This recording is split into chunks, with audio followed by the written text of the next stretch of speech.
Hello mga ka-agri. Today is March 9, 2023.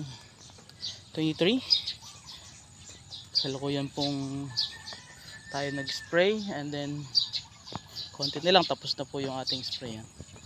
Dito po sa Alimbuyog, Melaor, Camarines Sur. Ang ganda po ng palay dahil bumibelo na yung palay. Compare doon sa kabila po doon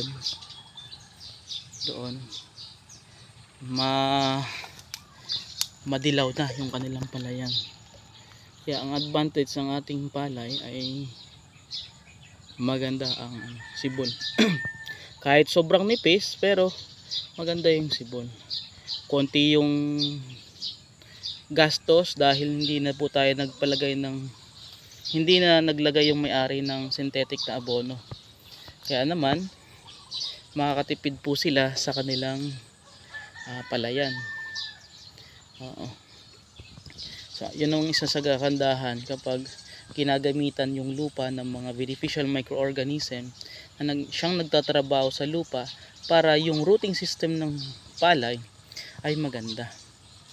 Yun ang kagandahan sa ating produktong ginagamit. So yun lamang po mga ka-agri at magandang umaga at God bless po sa ating lahat. Maraming salamat po. Bye bye. Going to Batangas na po later. Thank you. Hello po sa family ko dyan sa Santo Tomas, Batangas. Kay Jenny San Jose, kay Mrs. Jaime. Kumusta ka na? Sa mga anak ko, si JB at saka si JB. Magandang umaga anak. JB, I miss you very much. Kay mama, miss ko na kayo. Kay Eden. So yun lamang po mga ka-agri at mabuhay po tayong lahat.